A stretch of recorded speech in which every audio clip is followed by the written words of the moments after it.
Researchers at NASA have a long and significant history of materials technology development.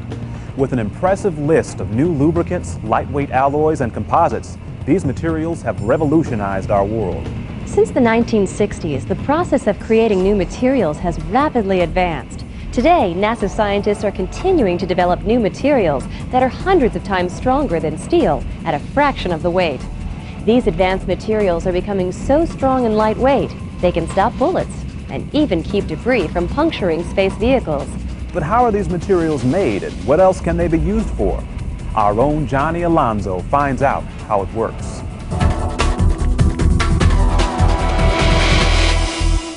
Specialized protective clothing has been around for thousands of years. From ancient warriors to medieval knights, protective garments were worn to help prevent injuries and save lives.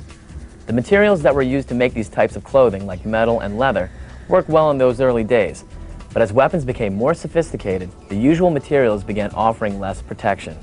The types of materials that were used to make protective clothing remained relatively unchanged until about the mid-1960s, when a research scientist named Stephanie Kwolek introduced a revolutionary new material called Kevlar. This material was not only lightweight and durable, but was about 5 times stronger ounce for ounce than steel.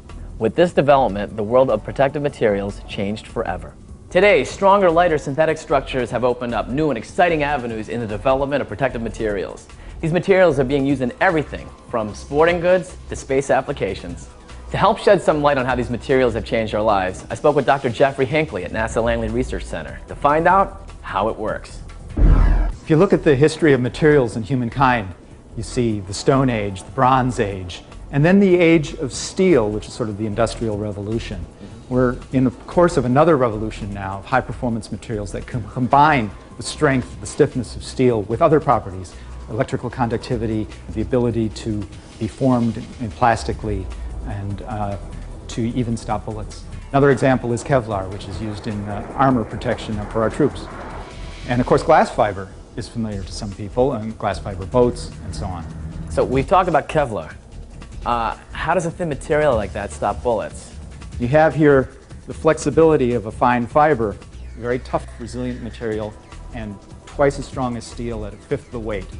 And Kevlar is also a good material for penetration resistance, cut resistance. Because of the way it's fabricated, actually, the molecules that make up the polymer are stretched and aligned such that in order to break this material, you actually have to break the molecules. To understand how a flexible material like Kevlar can stop bullets, just think of a net on a soccer goal. The net strands are interlaced together, which are in turn attached to the frame of the goal. When the ball is kicked into the goal, each tether extends from one side of the frame to the other, dispersing the energy from the point of impact over a wide area. This forces the ball to stop. The same basic principle applies to bulletproof vests. The vest is made up of layers of fabric containing incredibly strong fibers. When a bullet hits this material, the energy is dissipated, forcing it to stop before it can penetrate the vest. Why is NASA interested in using these materials? Kevlar, as a bulletproof vest material, is essential to protecting the astronauts and the equipment, for example, on the space station. Space is a very hostile environment. Extreme temperatures, radiation, and small meteorites can make working there very dangerous. For example, the International Space Station is orbiting the Earth at close to 18,000 miles per hour. At these speeds, even a piece of debris the size of a grain of sand can damage the station. To help decrease the chance of an object penetrating the outer skin, the space station wears a type of bulletproof vest. Layers of aluminum, ceramic fabrics, and Kevlar form a blanket around each module's aluminum shell. If an object strikes the station, this blanket of protective materials helps to dissipate the energy of the object, helping to keep the crew safe inside. I know that composite materials are still relatively new. How do you think they will change in the future? Maybe one of the most exciting examples is carbon nanotubes. These are pure carbon and unbelievably small, but they're in the form of a fiber. This is a material that was discovered in the 1990s and is probably stronger than anything we've known up till now. It's perhaps stronger than diamond. Wow. The trick is to figure out how to make something useful out of these tiny, tiny tubes. This is 10,000 times smaller than a human hair.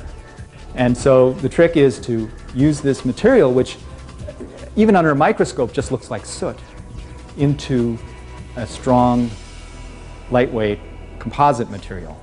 And so our chemists are working on that.